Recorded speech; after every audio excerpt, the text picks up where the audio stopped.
welcome to the next episode of the Thrive podcast. Dan Stoltzfus here. So today I have the honor and privilege of having my friend Donny Spurgeon with me. And so just a little introduction to Donny. Donny is a good friend of mine. We hang out. We see each other at the gym every day. We hang out outside of work and outside of the gym, and we're friends. We have the passion for Africa that we share. So that's fun. We get to work together on some projects in Africa, and that's that in itself is a podcast that we might have at another time. We'll probably have lots of conversations about different things, but today we're going to tackle fitness over 40. We're both, I think, fair to say, over 40. Thanks, Donny. Appreciate you coming on. Absolutely. So Donny spent you spent almost 30 years. 30 years in the corporate world. Right. And have just recently retired from that. Coming up on 2 years. 2 years. So that's it's a good thing, I guess, or it's a blessing. Yeah. Yeah, for sure, to be in that position. Yeah. You know. So now you have entered the entrepreneurial and investor world with the with the rest of us. So that's cool, and I'm sure we'll talk about that more. But today we're going to tackle fitness. Okay. And obviously, looking at you, you know, we work out. My arms aren't as big as yours, but yeah, we try and maintain, right? Yeah. And I think, you know, it's you know, maybe a little cheesy for the why you do it, but for me, it's easy. For you know, why do you want to stay fit? Why do you? You know, there's several reasons. You know, for me, obviously getting older, I want to try and keep my body strong. You know, being strong mentally and physically, I think that helps you, you know, be able to deal with any type of ailments that would come your way. You know, fighting disease, things like that are just natural things that progressively get worse kind of as you get older. You know, bone density, and you start factoring in a lot of those things, especially, you know, 60, 65 plus. And I don't want to get to that state or that age and be in a state that I'm incapable of building up what I need to build up. So my goal is really somewhat preventative, somewhat personal from a clarity standpoint, managing, you know, things like blood pressure, blood sugar levels, those types of things to ensure longevity and health really is the big goal of mine. And just being active, being able to keep moving. You know, I feel like, you know, sometimes I feel like I'm 100, but being the age that I'm at, you just feel like you can't move as fast as you used to. You know, you squat down and it takes you a little bit longer to you know, grab a hold of something and pull yourself back up sometimes. And so, you know, knees ache and creak and shoulders tweak every once in a while and things like that. So, you know, just trying to maintain some flexibility, maintain that strength to kind of keep everything strong and kind of pulled together is a big focus of mine. Yeah, definitely. Yeah, I'm very similar, you know, reasons for why I do what I do in the gym and in fitness and trying to be healthy is, you know, similarly, it's, you know, I've had physical problems, health issues, whatever, 3 spine surgeries, shoulder surgery, and just physical ailments that have kind of held me back a little bit. The biggest thing is the spine, degenerative spine disorder that I was, you know, it's hereditary, I was born with or whatever. So with that, it's if I don't work out, my back will hurt. It's just the way it is. I've learned that over the years. Years ago, I've been in the gym for close to 20 years now. And years ago, I learned if I don't work out, I will feel like I need to go see the doctor, and I'll be like, my back hurts. Yeah. And all they'll tell me is, well, you know, you have a lot of hardware in your spine. You have a bad back. Do you want to take pain pills? I don't want to take pain pills. I don't want to take nerve pain meds for nerve disorders or anything on a daily basis to survive. I'd rather be fit. So that my body can fight that off Right. itself without having. So that's my big motivating factor. And I didn't add that piece to mine, but very similar to yours. Probably 28 years old, I probably started suffering some really severe back pain, and Yeah. it just kind of continually got worse to the point that I went through, I won't say where, but somewhere locally that's known for their back expertise. And the doctor I had at the time just thought medicating the situation would alleviate it, which Yeah. we all know that when you do that and you just mask things and you don't do anything else about them, the situation just progressively gets worse. And Yeah. so at about 34, a top spine, supposed sports guy in the Metroplex had diagnosed me with a arachnoiditis or something. I can't remember exactly what it was. It was basically chronic inflammation of the facet joints in your lower back. And he said, listen, it looks like you've tried all the injections and you're on all these pain pills. And I was traveling the country every other week. And it was excruciating to sit for very long. But, I took pain pills throughout the day, all day long, just to make it and survive it. Yep. And I was able to still function. But at the end of each day, barely, Yeah. and you just get to where you kind of fake it till you make Yeah. it, right, kind of thing. And you get to the end of the day and, for lack of a better term, you just kind of pass out at the end of each day and get up and start the whole routine over again. And, he said, I see you're riding a bike. And I'd really quit doing anything really active because everything hurt so bad. Yeah. And I had picked up a bike. Some guys that I knew encouraged me to start riding road bikes, which wasn't really my thing, but I thought I got to do something. And I'd been doing that for about 6 months, and he said, that's probably all you'll ever be able to do. He said, you'll never run again. You'll never jump again. You won't be able to do anything twisting. I like to play golf. I'm not a good golfer, but I like to get out. But it was, he was basically crushing everything that I enjoyed at the age of 34, and said the only other option is maybe we go in and sever all the nerves that feed that area to try and eliminate your pain, which none of that sounded good to me either. Right. And so I started a journey by saying, hey, write me a prescription for physical therapy. And he said, I can, but it won't do you any good. And I said, well, then it won't hurt you to write one. And he said, why do you think it'll help you? And I said, well, that was in 06. So 2005, I had the opportunity to go to Africa for the first time. And I still had back problems then. Yeah. But what I did to prepare myself was I just took a backpack and just started adding weight to it and walking with it every day and adding weight as time went on. It didn't eliminate my pain, but it made me structurally strong enough to endure the pain. Yep. And I was able to do that. And I told him that, and he said, well, it won't help. And I said, well, go ahead and give it to me. And so I got into a place here locally and didn't know it, but as the guy was doing his assessment on me, he said, I looked around the room and there was all this Ironman stuff on the walls. And I said, hey, whose Ironman stuff is that on the walls? That's pretty cool. I always thought it'd be neat to do something like that, but I guess I'll never be able to do that. And he literally let my legs go and looked up at me, which he'd been assessing me. And he said, do you know what I do here? And I go, physical therapy? And he goes, I get professional athletes back in the game. So you have a decision to make. We can either get started or you can quit.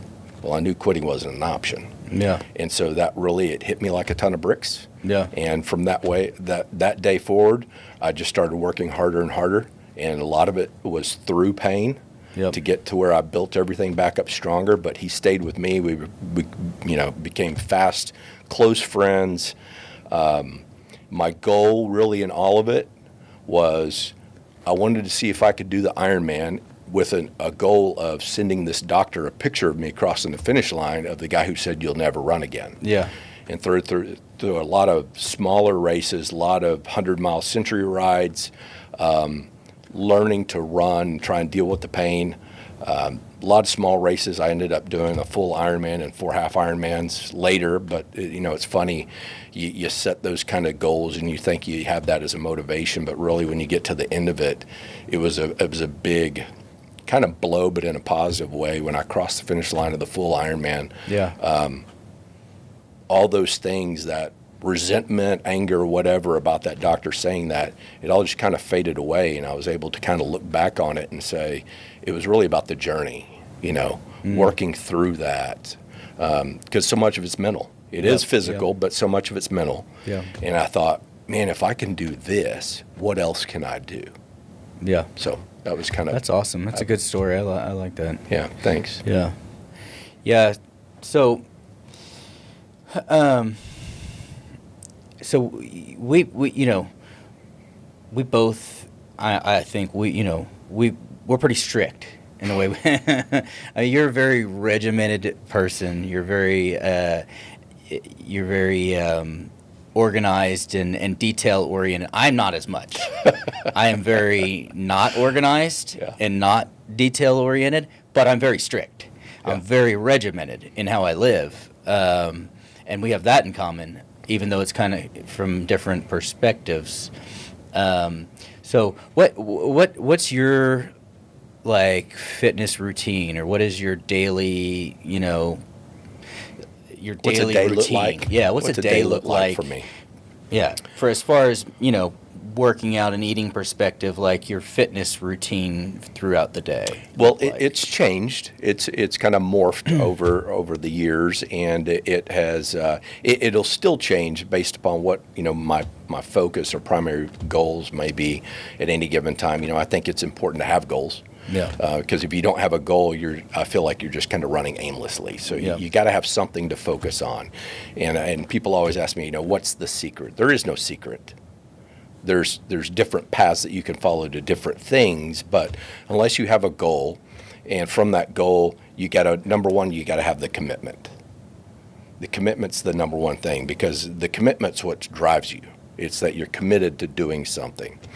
And then it's consistency. And if you at least have those two, the commitment and the consistency part, and it may be health related, maybe you want to perform better in a certain event, or just in daily activities, or you want to grow muscle, as we've both done, or even an endurance athlete, because I've been on that side of the spectrum too. Setting that goal, knowing that you have a commitment, objective, and then some consistency. But in general, I used to get up at 4:30 every morning, and I would be at the gym by 5, and then I would work till about 6:30 or so, get cleaned up, and then head to the office. Now, I have the luxury of not having to get up so early, and I usually try and make it to the gym, I would say between 7 and 7:30, and my total time in the gym will be probably about an hour and a half on average. Sometimes a little bit longer, but my workout sessions are typically 45 minutes to an hour based on what I'm currently doing. I've had those be as long as an hour and a half, and I've had those be as long as 2 hours. But right now, for what I'm trying to, my goals, what I'm trying to accomplish, I can get most of that done in about 45 minutes and then get my day started. Yeah. And so do you count calories, macros? Do you count how much calories you burn while working out, and then how much you eat, or do you not track? I have at different times. I don't currently. I have another management style that we can get into later if you want to. But in general, I don't. Do I believe in it? Yes, I do. Yeah. And I believe that it has its own benefits, and different components of it work well for different things. Yep. And you have to find out, whatever you do, whatever activity you're going to do, what are going to be your metrics that you're going to use to measure, right, your success? Because if you're not measuring your activity, then you don't know if you're moving towards your goal or not, or just wasting your time. And so if you are trying to put on muscle, you're probably going to need some more calories than other people, or and probably a higher percentage of protein maybe in your diet than others. Low carb has been a big thing. No carbs in some circles is a big thing. I don't know that I subscribe to the zero carb thing. I think that you need some carbs for energy, and especially if you're active, your body's burning it anyway, right? That's what's your fuel for getting through your workout. Right. So from a 10,000 foot view, I would say yes, I would look at things on a macro basis, but I don't personally at this moment measure everything down to the exact unit. And I do right now, and I mentioned it in other videos at other times, but it's not a lifetime thing for me. I've never done it before. I've always kind of gone by, just a general feel of, and my fitness goals have moved over time, and it's not like I've come to the place where, I count every single macro now. I know exactly how many carbohydrates, how much protein I'm getting, how much sodium, everything that I'm getting every single day. I won't do it forever, but it's been that I didn't come to that place. Like, I didn't just wake up and start counting macros. I quit eating fast food 25 years ago. I quit drinking soda maybe 20 years ago. I just slowly progressed in this life of trying to be fit so that I'm in good shape for my kids and someday grandkids, right? So Sure. It's been a slow progression to where I am now. Now I'm the crazy old guy that, weighs food on a little scale in the kitchen, and, I'm like, oh, I've got to get 40 more grams of protein. But what I found, the craziest thing is, and like I said, I won't do it forever because I'll hone in exactly what I eat. I'm a very regimented person. I eat the same stuff over and over again. Yeah. So I'll hone in what I eat, and then I'll stop counting and just kind of know that's where I need to be. But it's been very interesting to me to figure out that I've been shorting myself more than I've been overeating calories. Right. I've shorted myself, and especially in the protein area. So now I focus heavily on making sure that I get my 200 grams of protein, and then fill back in all the rest of the calories that I need. With whatever, I don't mind as much as long as I hit my protein count and the changes. Like I get lean and still build muscle. It's Right. crazy. Yeah. And I think when people go down this journey and they look at those different components, one thing that they don't really take the time to figure out is what's your baseline? Because if you don't know where you're starting from, how do you really know? You're just going off of some article you read or some suggestion. And I think everything varies by person to a degree. Yeah. So, identifying what that baseline is. And there's a lot of ways to do it. There's a lot of gadgets out there nowadays that can help you determine, what your average caloric burn is. Even if the number's not exact, if you have a consistent number, whatever that number is, high or low, or maybe it's right on, but if it's consistent through it, then, at least okay, if I'm burning 2,500 calories a day or 3,000 calories a day if you're super active, then I know, okay, if I go into a 500 caloric deficit based on what I'm burning on average, and your watch, your whatever should track it, then okay, if I'm under feeding my body based on what it burns on a daily basis, you should be losing weight, right? Yep. And if you're trying to gain weight or gain size, well, then you're going to have to be above that. And I know there's people out there that wouldn't agree with my simplicity of it. No, right? it is that simple. It's a very macro thing. It is that simple. Calories in, calories out. Yeah. And it's that simple. And I don't know, like if you watch videos of that big kid, Sam Sulek, I think he's like 22 years old, just massive, massive kid. Yeah. But he bulks and doesn't care what he eats. He says, as long as I get the calories, he's sitting over there eating a dozen glazed donuts or whatever. And I would say that is 100% true. He is 100% accurate. If you burn more calories than what you consume, you will lose weight.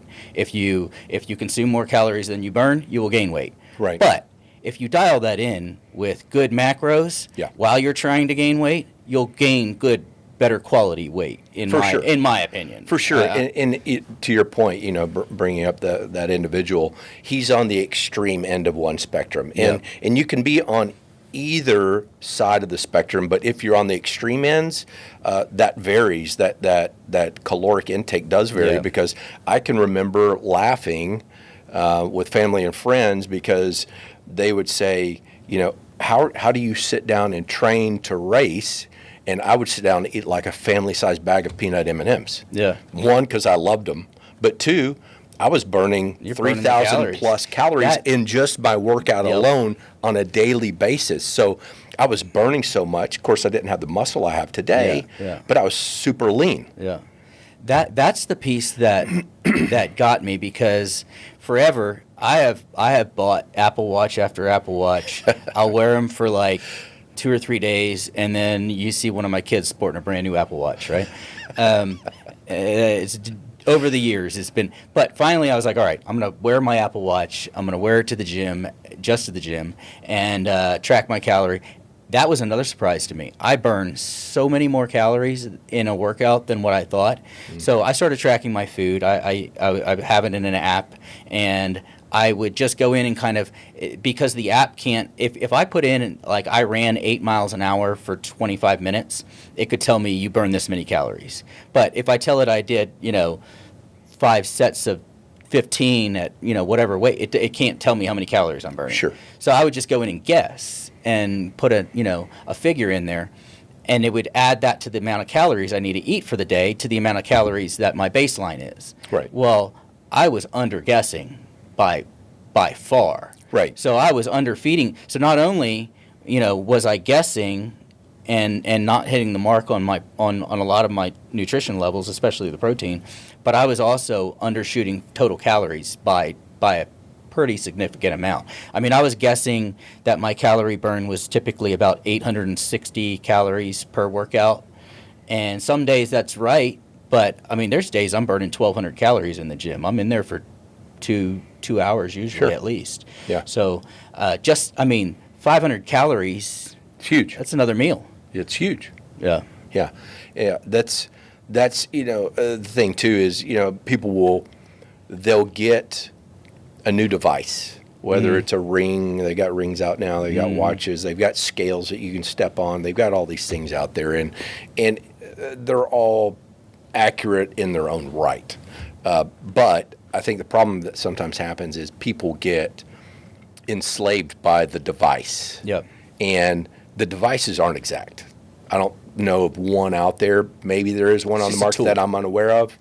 It's just a tool, and the tool should give you averages. It should let you see. You need to look for those baselines and, figuring out, are you consistent in a category? Because, for example, if you were going to get into bodybuilding, specifically bodybuilding, well, you're trying to shape your body in a certain way. You're trying to sculpt things in a certain way, but you can take it too extreme, and then you don't have the energy because you don't have the right amount of fats in your system and things like that to give you the energy that you need for brain function and all that kind of stuff. Because you can get so extreme that people don't realize that what they're limiting in their diet may be it may be severely negatively impacting just their mental performance throughout the day, regardless of the benefits that you get from the workout. They're basically starving their bodies in some way. And so you do have to be careful with it and tailor everything. Tailor whatever your metrics are going to be based upon your specific needs, based upon your goals. Yep. So let me ask you this. So it's hard for us to give like opinions to people about like fitness and stuff like that. So we get guys that come up to us in the locker room, they see these guys that have muscles and obviously, spend time, and they'll just come up to me and be like, well, what do you eat? And I'm like, I don't know, cheeseburgers and pizza mostly, is typically my answer. But so what do you have as far as advice for somebody that might, is out of shape or whatever, and thinking about what like practical steps should I take? Well, in the most basic sense, and I think that's what we're really trying to cover, because based upon somebody's real ultimate goals that can change. Getting back to what I think the basics are, how many calories are you burning a day? If you want to be fit, everybody's got a different definition of what fit is. It's kind of like explaining the difference between exercise and physical fitness. People use those interchangeably, and they're not the same at all. I could go pull weeds in my yard, and that is exercise, but it doesn't necessarily make me physically fit. So trying to identify what someone's objectives are, but we know by the statistics that most of America is overweight in some capacity. So that's an easy target to go after. Yep. We all know that there's junk in most of the fast food and things that we eat. We know that sodas really aren't that good for you. Just because it's 0 sugar, 0 calories, Right. there's something else in it that's probably not good for you, right? I'm guilty of probably drinking too much caffeine, but I also drink a lot of water. Yeah. But trying to eliminate the things that aren't good for you is a pretty good way to start. To start that journey out. Start cooking your own meals, food prep, do things. Yes, it takes time, but you can really, if you want to focus on it, as you can do it in one day and get things prepared for a week if you want to be consistent. And consistency is the key, because without the consistency, you don't know how effective what you're doing is working for you or not. So, cut out all the junk, get back to the basics. Whether it's keto or paleo or any of the diets that are out there, people always ask me, well, what diets do you recommend? I don't recommend Change your lifestyle. any. Yeah, it's gotta be a lifestyle thing, because the word diet to me is almost temporary. It's always a temporary thing, right? And so that's why I don't subscribe to the diet piece of it. I will say personally, when I have done paleo in the past, my body reacts better to that based on that type of diet.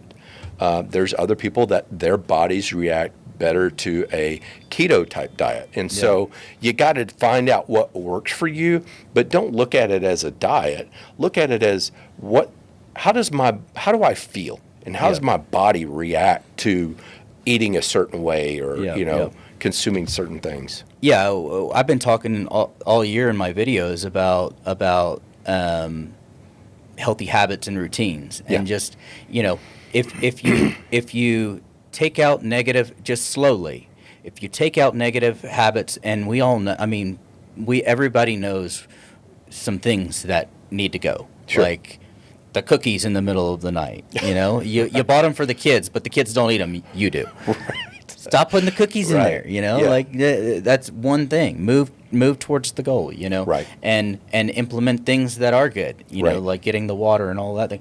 So, we talked about this off camera a minute ago, but and I mentioned this, but in my opinion, I don't know if you agree with me on this, but I said I think that for people that at any fitness level, whether you've worked out your entire life, have never worked out, completely out of shape, overweight, I don't care what level you're at or what age you're at. In my opinion, the pursuit of building muscle is the answer to all fitness questions. In my opinion, because for people that are overweight, I don't think you should burn. I think that you're going to have to burn calories. You're going to have to go hit the treadmill. You're going to have to burn the weight off. But if that is how you do life, it's going to be unsustainable. Yeah. You're going to burn every day what you consume, and your life will be on a treadmill. Yes. So once you burn those, you'll burn out. Yeah, you'll burn out at some absolutely. point. You can't keep up. I've seen it in my life with people around me, and it's hard to watch. Right. And I want to say, hey, try to build. It's hard to tell somebody that you see struggle like that. Build muscle. Build muscle. Yeah. And then you're burning calories when you're sleeping. You and I we probably sweat in the middle of the night because we're burning calories. Yeah. Yeah, for sure. Muscle burns fat. That's proven. I don't have to Yeah. prove that. I'm no scientist behind it, but there's plenty of articles for people that want to look into it. But as we age, we all know that our bodies deteriorate, right? Yep. And unfortunately, death is the end. We're not getting out of this world alive. But at some point in your lifespan, right, that dash between the two numbers, you reach the top of the hill, and Yep. it's a decline after that. Yeah. And so with that process, your muscles start to deteriorate, your bones start to break down, your joints start to wear out. Those types of things happen. And so, yes, in the most macro sense, building muscle, it can be a negative if you were to get too big. Oh, And absolutely. you see that too right much of a good thing is a bad thing. Right, and you can injure yourself by Yep. getting so much mass over around a joint, unless you're doing something that you shouldn't be taking anyway. But yes, for just strength, for flexibility, for movability. I mean, think about all the people, including both of my parents when they were alive, both had hip replacement surgeries, and had they maintained a higher level of maybe strength and muscular stability Yep. around their To support joints those and around joints, their spine, they wouldn't have been damaged as severely as they were. Yep. That would cause them to get into that position because, I know science is getting better, but most people don't do that well after a hip replacement surgery, especially if they're elderly. Yep. And so, yes, keeping muscle on, it helps burn fat. It releases endorphins, Yep. in your body. It relieves stress, which helps to balance your cortisol levels and things Right. like that. It brings Right. your blood pressure down. The benefits far outweigh the negative. Right. And it really doesn't take as long as everybody thinks. They if someone's listening to this podcast, they're going to think, well, I don't have an hour or I don't have 2 hours every day to work out. I get it. We all go through different phases in life where we have Yep. more time than others. And I've been on the extreme end of the spectrum too, because it's my personality of I would get up at 4 or 4:30 every day, regardless of if I had 2 hours of sleep or 4 or 5 hours of sleep, which 5 hours was usually about max for me. Anyway, now I get much more sleep. I do feel a lot better getting much more sleep. But you know what I'm saying. Yeah.